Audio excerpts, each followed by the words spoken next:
પ્રસંગ મને યાદ આવે, આપણા ભાવનગરના મહારાજ કૃષ્ણકુમારસિંહજી, અને એનું આખો જ રાજ કારોબાર છે એ નાગર બ્રાહ્મણના દીકરા, એનું નામ છે પ્રભાશંકર પટણી સાહેબ. એ બધો જ એનો કારોબાર સંભાળતા. એક દિવસની એવી વાત બની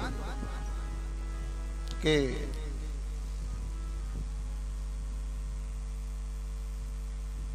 એની માનું દેહાંત થયું છે. સંબંધો બધાની સાથે સુમેળ ભર્યા સારા હતા. લીંબડી સ્ટેટ, વલ્લભીપુરના સ્ટેટ કાકા સાહેબ, જામનગરના સ્ટેટ, લાઠી અને ગોંડલના સ્ટેટ, બધાની સાથે સારો એવો વ્યવહાર હતો. એટલે બધા આવ્યા છે. અને એમાં ઘટના એવી બને છે કે ઈ માની અંતિમ ક્રિયાની તૈયારી થાય છે. અને એ વખતે પ્રભાશંકર પટણી સાહેબ માને જ્યારે છેલ્લું ગંગાજળ પાવા જાય છે ને, ત્યારે ગંગાજળ પાઈ અને એના પગ પકડીને માની પાસે બહુ રડે છે. આ વાત મારે તમને એટલા માટે કરવી છે કે ગમે એટલો ભણેલો હોય ને છતાં માં અભણ છે, પણ છતાં એને શું શીખવીને ગઈ છે ઈ વાત છે. અને એમાં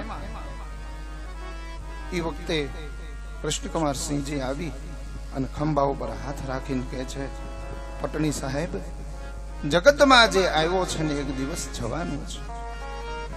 મેં નચાવ્યા ઘણા ને આજ હું નાચી રહ્યો છું. દીધા હાન દાથે પણ આજ હું યાચી રહ્યો છું. ગમે તેવો છું પણ છતાં ઈશ્વરને હું ગમ્યો છું. અને એ વખતે એમ એવો જવાબ આપે છે વળતો, એ જવાબ સાંભળવાની જરૂર છે. અને એ કહે છે કે મહારાજ, મારી માં ગઈ ને એ વાતનું મને જરા કઈ રંજ નથી, ખોટું નથી, પણ આજ હું જે રુદન કરું છું ને એના શબ્દોના રુદન કરું છું. તમને નહીં ખબર હોય, માનું પાત્ર જે છે એ હું જાણું છું. મહારાજ, જ્યારે હું ઘરેથી નીકળું અને મારી માં ખાટલાની અંદર બેઠી હોય અને હું એને પગે લાગીને નીકળું, મારી માં તો મહારાજ હાવ અભણ છે, કઈ ભણેલી નથી, કાંઈ એને ખબર ન પડે, પણ હરરોજ મને એક શિખામણ આપે, દીકરા. અને એમાંય મને પભો કહીને બોલાવે ને એ મને બહુ ગમે, બહુ વાલો લાગે. પભા, જો દીકરા, તું રાજમાં કામ કરે છે, આ ભાવનગરની આપણી બધી રૈયત છે, એનો એક એક પૈસાનો હિસાબ કંઈક ખોટું ન થઈ જાય, ઈ ધ્યાન રાખજે. અને મહારાજ અહીં આવું, ઘણી વાર આપણે રાત્રિની અંદર બીજા રાજ્યમાં ગયા હોઈએ અને મોડું થઈ જાય. મને એ વાત યાદ છે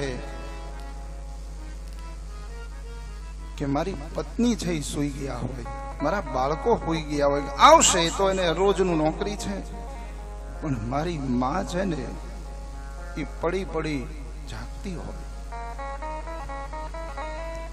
મહારાજ, મેં એવું જોયેલું છે કે પવનની ખડકી છે ખખડે અને મારી માં છે ખાટલામાંથી ઊભી થાય કે મારો પભો આવ્યો. અને હું જયારે રાતે જાઉં ને ત્યારે પેલો હોંકારો એનો હોય, મારો પભો આવ્યો. હા બા, હું આવ્યો.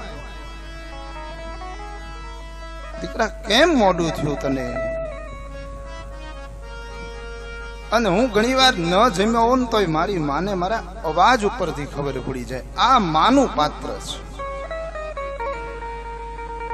અરે મહારાજ, મને આનંદ છે એ વાતનો કે ભાવનગરની બજારની અંદર હું નીકળતો હોઉં તો તમારી કૃપાથી મને કોઈએ તુકારો નથી કર્યો, કે મને કોઈએ નામથી નથી બોલાવ્યો, આવો પટણી સાહેબ, આવો પટણી સાહેબ.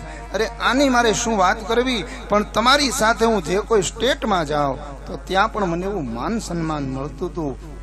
પણ આજ જે હું રડું છું ને એ મારો તુકારો આ જગતમાંથી ચાલ્યો ગયો, મારી માં ચાલી ગઈ. હવે મને આજ પછી પ્રભો કોણ કહેશે?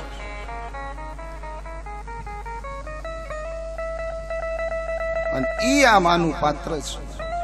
સંસ્કાર જો આપણે આપશું નાનપણથી તો બાળક છે ને તમને સાચવશે. દુઃખ ઈ વાતનું ઘણીવાર થતું હોય કે અત્યારે સમય એટલો બધો એવો બની ગયો છે કે સંતાનની સાથે બેસવાનો મા બાપને સમય નથી. યાદ રાખજો, વાંક સંતાનનો